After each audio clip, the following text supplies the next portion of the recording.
ऋषि दुर्वासा को दुर्योधन ने 4 महीने सेवा करके प्रसन्न किया। तो दुर्वासा जी बड़े सिद्ध महापुरुष है और शाप और वरदान देने में समर्थ है और क्रोधी भी है। अब वो जलता था पांडवों से, यद्यपि उस समय पांडव वनवास में थे। तो उसने कहा कि प्रभु 4 महीने हमारे यहाँ आपने सेवा का अवसर दिया, एक दिन हमारे बड़े भाई युधिष्ठिर को भी सेवा का अवसर दीजिए, 60,000 शिष्य साथ में। पर ऐसे समय में जाइए जिस समय द्रौपदी ने सूर्य के द्वारा दी हुई बटलोई से प्रसाद पा लिया। तो भगवान सूर्य ने एक बटलोई दी थी और उस बटलोई का प्रभाव था जब तक द्रौपदी जी पा नहीं लेगी तब तक चाहे करोड़ों अरबों लोग आ जाए उसी से सारा भंडारा हो जाएगा। उसने बड़ी गणित लगाई थी कि जब जाएंगे तो आखिरकार निमंत्रण देना ही पड़ेगा। किसी आए है कि आओ महाराज पाओ, वो खवा पाएंगे नहीं, ये साप दे देंगे, वो नष्ट हो जाएंगे। अब दुर्वासा जी तो पहुंच गए। युधिष्ठिर जी तो धर्मराज का स्वरूप है, उन्होंने प्रणाम किया सब ऋषियों को, आतिथ्य स्वीकार कीजिए। उनका हाँ मैं यमुना स्नान करके आता हूँ, तुम व्यवस्था करो। अब 60,000 ऋषियों की व्यवस्था। द्रौपदी से पूछा आपने पा लिया? वो कहा पा लिया। वो मूर्छित होकर गिर गए। द्रौपदी जी ने उनको चेतना लाई, बोले क्या हो गया?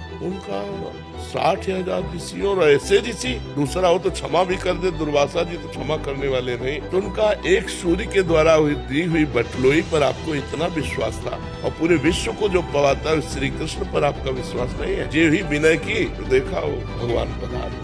द्रौपदी भूख लगी तो कहा जिस समस्या में हम फंसे उसी समस्या की आप बात कर। 60,000 ऋषि दुर्वासा जी आए, बोले ये सब बातें बात की, पहले हमें भूख लगी।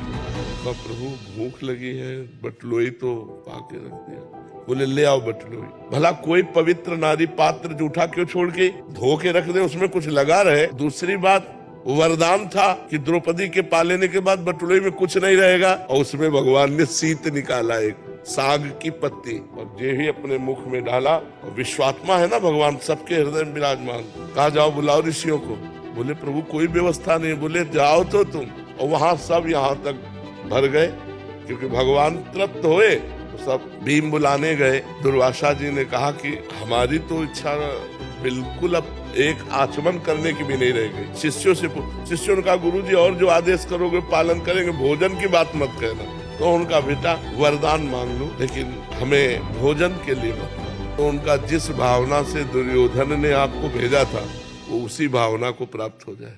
तो दुर्योधन ने विनाश की भावना से भेजा था, विनाश को प्राप्त हो गया। जो दुष्ट प्रकृति का होता है वो बड़ी से बड़ी साधना का फल भी दूसरों का नाश मांगता है, और दूसरों का नाश मांगने वाले का दूसरे का हो कि ना हो उसका पहले नाश हो जाता है।